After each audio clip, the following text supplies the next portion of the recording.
J'espère que vous allez bien. Aujourd'hui, présentation d'un pistolet, le CP1M de chez Artemis en 4,5 mm et qui fait à peu près 6 joules. D'ailleurs, je l'ai passé au chronomètre, tous les résultats seront en fin de vidéo pour ceux qui veulent savoir si il sort vraiment les 6 joules annoncés ou si c'est moins ou si c'est plus. Ça sera la surprise de la fin de vidéo. Alors aujourd'hui, à la base, je devais vous tourner la vidéo de la Gamo Replay ici. Mais je ne sais pas attendant, il y a un vent de fou, il fait que pleuvoir. C'est même pas possible d'aller mettre une cible en papier dehors et d'entreprendre quelque chose à l'extérieur. Donc, je me rabats sur ce pistolet. Pourquoi? Alors, déjà, d'une, ça fait plaisir de la refaire parce que c'est une vidéo que j'avais déjà faite. Elle était prête dans l'ordi, mais c'était une vidéo à froid, au moment où j'avais reçu. Et depuis, j'ai énormément, je crois que c'est même le pistolet avec lequel j'ai le plus tiré. Quand je prépare mes vidéos dans le garage, quand je fais un peu de rangement, quand je viens fumer ma clope, souvent il est là, hein, il dort sous ma table, comme ça, dans la vitrine. Je le prends. Je lui mets des plombs et je fais quelques tirs sur une cible. Et j'ai énormément tiré avec. Alors, il est là, donc, comme vous pouvez le voir. Alors, je vous ai mis les plombs. Alors, dans la vidéo, il y aura des Gamo, des Hollow Point en 0,49 grammes, des Hunter, des Power Piercing et des Powerball. Ok, on va tester tous ces plombs-là sur une cible que je vais mettre après. D'ailleurs, vous aurez la vue sur la cible, elle apparaîtra quelque part. J'ai beaucoup de chargeurs. Alors, il est fourni qu'avec un ou deux chargeurs, je ne sais plus, je ne voudrais pas dire de bêtises. Mais s'il y en a autant, c'est parce que c'est les mêmes que la carabine XM1. Du coup, comme j'en ai pris pour ma carabine XM1 et qu'il y en avait déjà avec, et ben j'en ai, je sais pas combien. Voilà, c'est les mêmes, c'est du Artemis. Ce qu'on met sur la CPM1 Stoger, c'est de l'Artemis. Voilà, ou du Stoger sur l'Artemis, peu importe. Ok. Voilà. Donc, vous vous faites. Alors, ça fonctionne avec une sparklette de CO2. Alors, je vais vous dire la vérité, cette arme-là, au début, je ne l'aimais pas. Alors déjà, esthétiquement, elle ne me revenait pas. Quand j'avais vu sur le site de Maxi Protec, j'aimais pas la forme de la crosse type compétition. J'avais aucune affinité avec cette arme-là. J'avais même pas envie de tirer avec. Je me disais, c'est laid, quoi. Je l'ai reçu. J'ai tiré un peu avec. J'avais fait la vidéo à froid. J'avais pas forcément donné une bonne appréciation de l'arme. Parce que bah, j'avais tiré vite, j'enchaînais les vidéos. Voilà. Et depuis, comme je disais tout à l'heure, j'ai tiré énormément avec. C'est une arme avec laquelle j'ai dû tirer au moins peut-être 500 ou 1000 plombs, je sais pas, à force de remplir des barilliers, ou on peut tirer aussi en monocoup, elle est ultra précise. Alors, je vais maintenant pouvoir en faire une vidéo complète, testochronie, qui seront en fin de vidéo. On va passer plusieurs plombs, on va tirer en monocoup comme au barillet, etc., etc. Et c'est là où ça va être intéressant. Donc déjà, vous avez la hausse réglable en hauteur et en dérive. D'accord? Ouais, c'est superbe. Vous avez ici également la mire qui n'est pas fixe, qui est démontable, puisque vous pouvez venir mettre un autre accessoire. Vous avez un rail de 11 mm au-dessus, où vous pouvez venir mettre un petit viseur red dot ou un petit viseur réflexe, comme vous le souhaitez. Ok. Alors avec une petite réhausse, je pense, parce que quand vous venez mettre un chargeur, ça prend un peu de hauteur. Donc j'ai pas essayé encore, je ne sais pas, mais je pense que c'est conseillé. Voilà. Ok. Alors, la crosse, je m'y suis fait. Et en fin de compte, on a une très bonne prise en main. Et puis, ça reste du bois. Alors, ça m'a un petit peu amadoué sur le fait que c'est du bois. Hein, puisque je suis un grand fan des armes avec du bois. Mais c'était cet esthétisme un petit peu atypique, encore une fois, parce que c'est vrai qu'il ne ressemble pas à grand-chose, il faut le dire, à du Artemis. Ensuite, j'ai eu le CP2M, la vidéo, hein, que vous pouvez retrouver sur la chaîne, qui se transforme en carabine, qui est un petit peu la même chose, mais en amélioré. Je vais dire, avec quelques petites bricoles en plus. Et j'avais apprécié énormément le CP2M. Et après, j'ai repris à tirer avec celui-ci tout le temps. Dès que je fais un truc, pam, pam, je me mets une cible et je tire. Et il est ultra précis. La mécanique est super fluide. Il est très léger. Hein, il doit peser dans les, je pense, 800 grammes, 700 grammes. C'est vraiment ridicule. Il fonctionne avec des sparklettes de CO2 en 12 grammes. Et il consomme très peu de gaz en fait. Donc il n'est pas, c'est pas un bouffeur de sparklettes. Par contre, c'est un bouffeur de plomb parce que quand vous avez commencé à vous familiariser avec et à tirer avec, bah vous arrêtez pas quoi. Voilà. Alors pour les gens qui me disaient 3 joules 5 c'est pas assez puissant pour la vidéo du Beretta par exemple. Ouais mais 3 joules c'est pas. Ouais mais 10 c'est trop parce que j'habite en appartement. Vous avez là une arme qui vous présente 6 joules, vous pouvez tirer en intérieur, vous pouvez tirer au monocoup, vous avez des barilliers de 9 coups fournis avec, vous pouvez en avoir d'autres. Il fait pas beaucoup de bruit, la queue détente est hyper souple, je vous dis le mécanisme c'est une merveille. À entretenir, vous ouvrez l'endroit où on met la sparklette, donc c'est ici. Tout simplement, vous mettez une sparklette d'entretien toutes les 30 sparklettes, ou alors vous mettez un petit coup de bombe que j'ai toujours avec moi sur la table, hein, d'Armistol. Bon, c'est déjà fait, moi, comme vous pouvez le voir, il est graisseux déjà, hein, vous pouvez le voir au bouchon. Voilà, il est très très bien graissé. Et là, on vient enfiler une sparklette de CO2 dans ce sens-là, donc tête vers l'avant, et on vient refermer. Simplement, voilà. Alors, pour ceux qui n'ont pas trop de poigne, bon, moi j'ai largement assez de poigne pour venir percuter la sparklette à la main. Il y a un petit trou qui est fait ici pour vous aider à venir glisser une clé à laine ou un petit tournevis pour serrer, mais bon, ça sert à rien de serrer comme des malades, puisque ça sert à rien, tout simplement. Donc alors, je voulais aussi remercier les gens qui s'abonnent sur la chaîne, puisque on est 8200 à l'heure actuelle, et on monte en force, et c'est super sympa. Road to 10K comme on dit. On aura déjà passé le live au moment de la sortie de cette vidéo. Je félicite d'avance le gagnant du HDR de dimanche.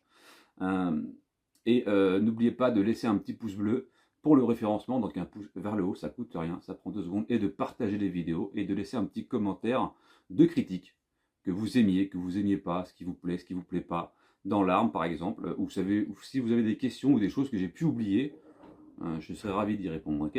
Donc ce qu'on va faire, on va passer au tir sur cible, donc on va aller mettre la cible en place. Désolé pour les petits bruits d'à côté du vent et de la pluie, mais ça c'est complètement indépendant de ma volonté. Donc vous avez ici le petit support pour tirer plomb par plomb. Pourquoi? Et c'est fourni avec tout ça, parce qu'il y a des plombs tout simplement qui ne rentrent pas dans les barillet. Comme par exemple des létales, ou comme des plombs par exemple, que j'ai là, les Prometheus en 4-5, ne vont pas rentrer dedans. Tout ce qui est plomb très long, surtout les plus pénétrants en général, ne vont pas rentrer. Voilà, donc il y a ce petit support au coup par coup, puis il y en a qui aiment charger coup par coup et envoyer coup par coup. Bon là, moi j'ai préparé quand même 7 chargeurs, donc on va quand même les utiliser. Okay, donc du coup, on va commencer par les 2 chargeurs de power piercing. Alors pour mettre le chargeur, c'est pareil, il est équipé d'un aimant en dessous. Vous venez glisser dedans et vous venez chambrer. Voilà, simplement. Alors attention, sur cette arme-là, il n'y a pas de cran de sécurité. La queue de détente n'est pas réglable. Voilà, simplement. Bon, elle est quand même super douce, il n'y a pas de problème avec ça. Et je vais aller mettre la cible et on se retrouve dans 2 secondes pour le tir. Donc la caméra enregistre, j'ai un barillet plein, j'en ai même un deuxième dans la poche. On tire les power piercing de chez RWS et on va essayer de faire un beau groupement dans... Vous avez vu la queue détente comment elle est sensible, j'ai même pas fait exprès.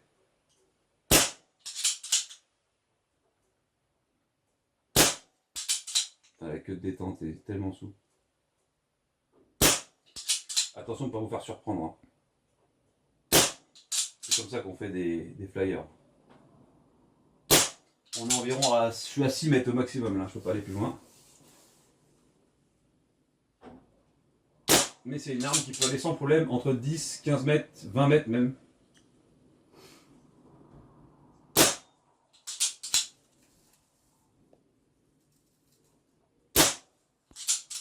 Ok, premier chargeur fini. Donc ça vous le dit, vous pouvez plus avancer. Donc on va le poser là. Alors le chargeur, ça va tout seul à charger, c'est comme dans toutes les vidéos. Vous allez voir la vidéo de la Stoger, c'est exactement pareil. Ou la CP2M, on le charge exactement de la même façon.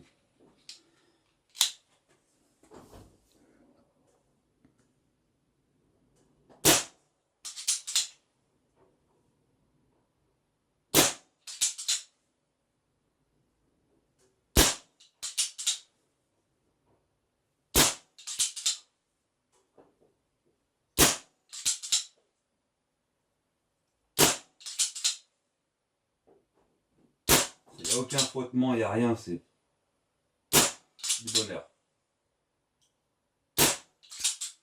Terminé pour ce chargeur là. Hop, on en avait 7 chargeurs. Donc là on passe sur les... c'est quoi ceux-là? Je crois que c'est le Hunter. Allez, c'est parti.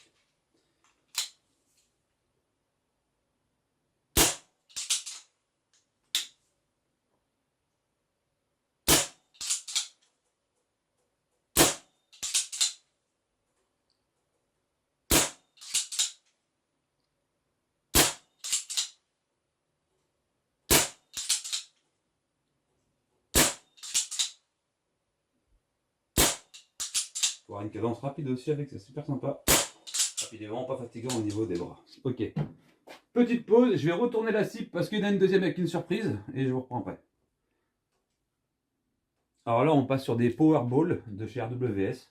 Alors la cible là, elle a changé puisque, enfin elle a changé, non, mais c'est la même cible, mais avec une plaque d'alu de 0,5 derrière pour voir si on arrive à venir à bout de cette petite plaque d'alu, ce qui pourrait être intéressant pour les gens qui sont dans le domicile. Un carton comme ça suffit très bien le long d'un mur avec une petite plaque en bois derrière pour être sûr de ne pas tirer à côté. Et dans ce carton, moi ce que j'ai rembourré, c'est beaucoup de plaques de carton avec du tissu. Voilà, tout simplement. Et le tissu est très dur à percer, donc c'est plutôt cool, ok? Allez, on continue.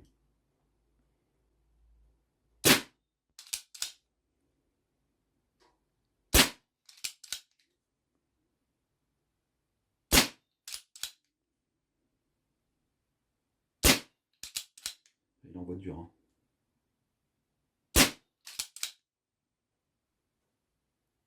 Je déteste tirer avec ces lunettes là.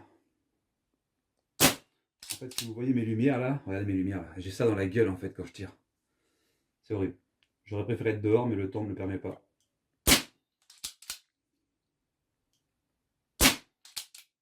Fini pour ce chargeur. Et là, on va passer sur le deuxième chargeur de Hunter. Ouais, c'est ça. Parce que le premier, je l'avais fait sur le cible. C'est parti.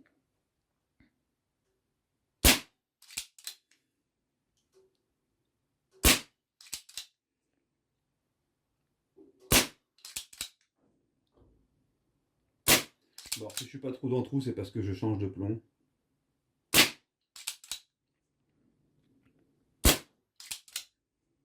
Un petit flyer en bas, non? Même pas, je suis pas sûr. Je sais pas.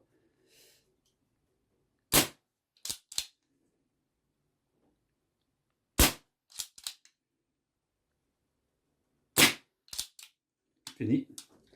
Il nous reste 2 barillet et après c'est finish. Alors on a 2 barillet de Hollow Point de chez Gamo. Donc c'est ceux qui ont la tête creuse. Voilà, simplement.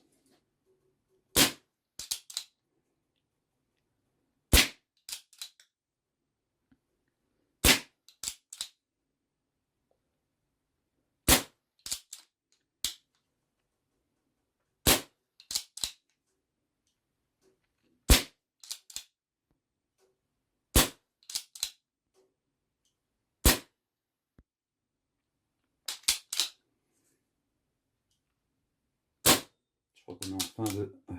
Donc là c'est le dernier chargeur. C'est encore des Hollow Point, donc on va continuer, on va finir. On fera la conclusion et je vous donnerai le résultat en joule.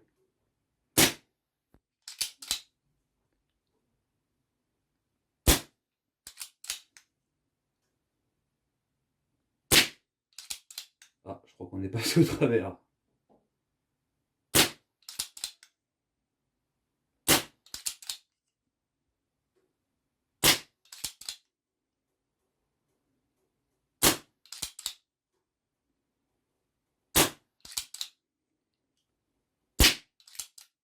Et voilà, fini. Allez, je vais chercher mes cibles et on fait la conclusion. Alors là, on va commencer par regarder ma cible du début. Celle, il n'y a pas la plaque en alu derrière. Alors là, j'avais tiré avec les Power Piercing.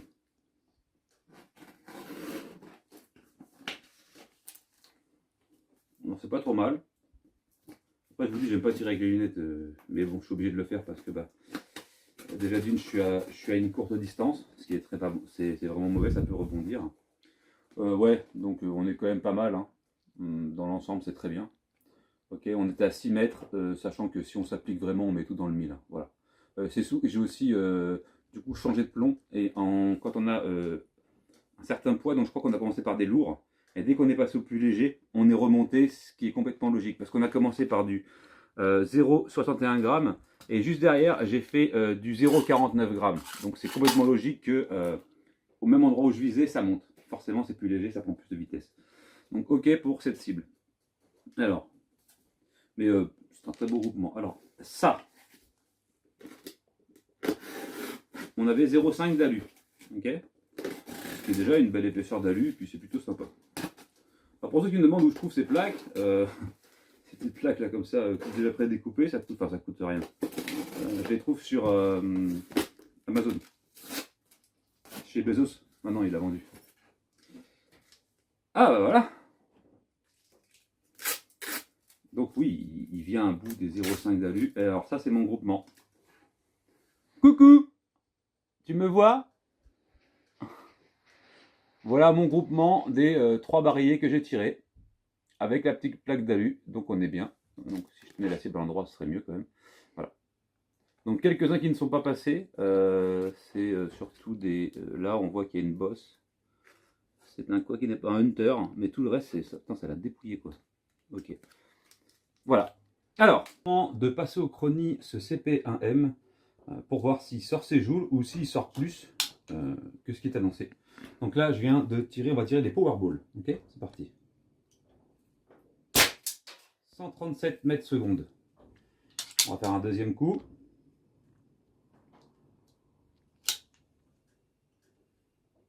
« 136 mètres secondes. Donc là, on peut se faire, on va se dire 136. Alors allez, je prends des notes et on va se faire 136 mètres secondes. Donc on fera le calcul en joule. Là, je vais faire les power piercing, donc ceux d'à côté. Les deux. J'en passe 2 à chaque fois. Et comme ça, on sera fixé sur sa réelle puissance parce que on a l'impression qu'il tape plus fort que ce qui est annoncé. Parce que 6 joules, c'est 6 joules, oui, mais là, c'est parti. 137 mètres secondes.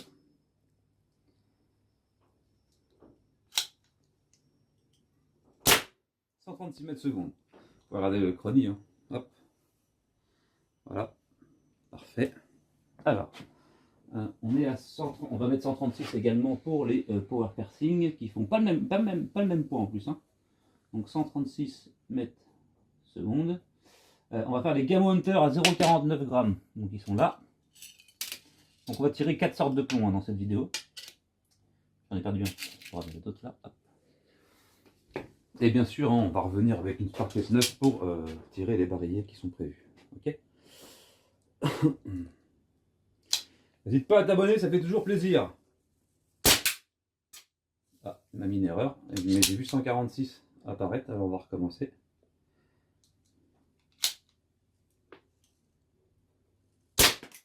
Ouh, 146 mètres, ce qui est normal puisqu'ils sont un peu plus légers, on va dire.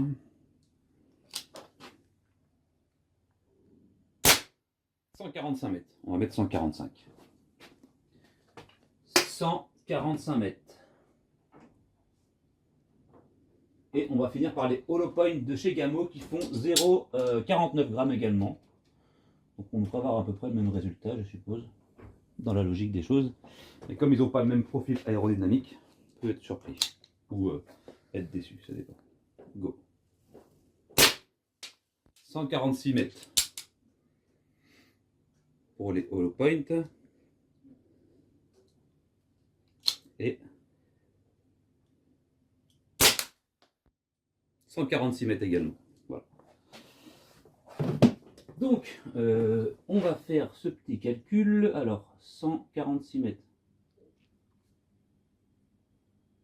Ok, alors on va faire le calcul en joules et on se reprend juste après. Je vais vous donner des joules et vous allez être surpris. Alors, avec les RWS Powerball, donc ceux-là, on tombe à 5,64 joules pour 136 mètres secondes. L'arme est annoncée à 6 joules pleine puissance en début de sparklet, sachant que c'est une sparklet, au bout de déjà 10-15 coups, ça commence à diminuer. Donc 5,64 joules. Pour les RW Power Piercing, 0,58 grammes, on est à 5,36 joules. On est un petit peu plus léger. Les Gamo Hunter, on est à 5,15 joules pour 145 mètres secondes. Et pareil pour les Holo, 146 mètres secondes, on est à 5,22 joules. Alors ça se tient. C'est plutôt correct parce que contrairement à une arme comme la Amerly, je crois, c'était la Amerly ou je ne sais plus laquelle c'était, qui était annoncée à 19 et qui sortait 14 joules, c'était un petit peu relou. Donc là on est dans une très bonne norme. Alors je vais la recommander hein, forcément parce que moi j'en suis complètement fan, je tire énormément avec. On a quand même vidé 1, 2, 3, 4, 5, 6, 7 barillet de 9, et sans compter le test du chrony. Je vous rappelle les cibles quand même. Donc je la recommande aux gens qui sont en intérieur, puisque de 7 à 10 mètres c'est une superbe arme, et elle peut aller jusqu'à 20 mètres, donc je la recommande également pour les gens qui sont en dehors. Le tarif il est génial, je crois que ça doit coûter une centaine d'euros, un petit peu plus, quelques bricoles, avec quelques sparklettes. Je vous mettrai tous les liens dans la description. Je la recommande pour les gens qui veulent apprendre à tirer, qui veulent quelque chose de précis, quelque chose de fiable. Artemis, c'est vraiment pour moi une marque qui est au top. Mais quand je dis au top, c'est que on a des produits qui sortent à des prix très bas, qui valent largement d'autres produits qui vont coûter le double du tarif. Voilà. Et c'est un argument de vente, oui, mais je vous le dis parce que ça fait peut-être maintenant, peut-être 3 mois que je l'ai et 3 mois que je tire avec. C'est une des premières armes que j'ai eues et j'avais jamais sorti la vidéo. Donc vous pouvez venir, comme je disais, il y a un petit rail ici. L'entretien, c'est super simple. Vous avez comme sur le CP2M, si vous voulez sortir le canon, vous pouvez sortir le canon par les 3 petites vis à laine ici. Vous le sortez, vous mettez un petit coup de nettoyage à l'intérieur. Hein, voilà. Même sans faire ça, vous pouvez passer comme ça. Bref, il est génial. Franchement. Et la mécanique fonctionne bien. Vous avez vu, aucun incident de tir. 9 barillet. Attendez, 1, 2, 3, 4, 5, 6, 7 barillet de 9 coups. Sans compter les trucs que j'ai tirés avant, bah, aucun incident de tir. Rien du tout. Pas un plomb bloqué, pas un plomb qui croche. Voilà. Donc maintenant que j'ai fini, ce que je vais faire, c'est que je vais vider le gaz qu'il y a dedans. Alors oui, il y en avait beaucoup, mais je ne laisse pas les armes alimenter puisque c'est pas bon pour les joints. Donc là, comme j'ai retiré la sparklette, je vais venir mettre un petit coup d'armistol ou de graisse siliconée comme vous voulez. Hein, chacun fait comme il veut. Voilà. Et là, on sait que dans les joints, il y a du gras et que ça risque pas parce que le problème du CO2, comme ça, hein, des cartouches d'air comprimé, de CO2, c'est que ça refroidit tellement vite que ça vient congeler les joints et ils craquent. Voilà, simplement. Donc là, je vais laisser agir. Je vais ranger mon arme à sa place, là où elle doit aller, simplement. Donc voilà, hop, dessous. Je vous remercie de regarder la vidéo. Merci à ceux qui s'abonnent et à ceux qui rejoignent la chaîne. Si vous avez la moindre question, il y a l'espace commentaire. Je vous rappelle que je vous mets le lien de l'arme plus des plombs utilisés dans la description, ainsi qu'un porte-cible. Vous pouvez faire du plinking avec aussi, ça peut être sympa en appartement. Vous mettez une planche en bois derrière, vous faites du plinking avec un petit truc récupérateur de plomb. Plinking, ce que j'appelle plinking, c'est les petites cibles basculantes, hein, les petits trucs comme ça se trouve aussi sur Maxi, vous tapez cibles basculantes, où je vous mettrai un petit lien, comme ceux que j'ai dehors pour les carabines, ça suffit largement à faire claquer. Prenez-vous des petites cibles, un porte-cible c'est très bien aussi, hein, un porte-cible en 14 par 14, vous avez vu quand même, c'est pas négligeable quoi, hein, ça fait des trous quoi. Voilà. Bon, c'est de l'alu, c'est tendre, mais 1 mm d'alu, ça ne les fait pas peur non plus. Voilà, avec des bons plombs comme les létales ou voilà. Donc je vous mets, comme je dis, tous les liens en description. Vous avez les codes réduction Micarm pour 5% de réduction sans minimum d'achat. Vous avez Micarm 10 qui vous donne 10% à partir de 150 € d'achat. Et vous avez Micataz, tout attaché, hein, de toute façon vous avez tout dans la description où ça sera écrit, qui vous qui vous offre un choker à 119 € pour tout achat au-dessus de 200 €. Voilà. Je pense que j'ai fait le tour. Merci à ceux qui s'abonnent, merci à ceux qui prennent le temps, merci à tous les passionnés également. J'ai vu que la vidéo du fusil à pompe vous avait énormément plu. Il va y avoir de la 22, il va y avoir du calibre 17, donc pour ceux qui connaissent le HMR 17. Il y a la 22 qui part en préparation, il y a la 411 Magnum qui arrive également, bref. Et il y a mon Shadow qui arrive aussi en pompe, et le stand de tir et le ball trap et tout, et tout, et tout. Plus on sera de fou, plus on rira, ok? Allez, je vous souhaite une agréable journée et à bientôt. Tchuss.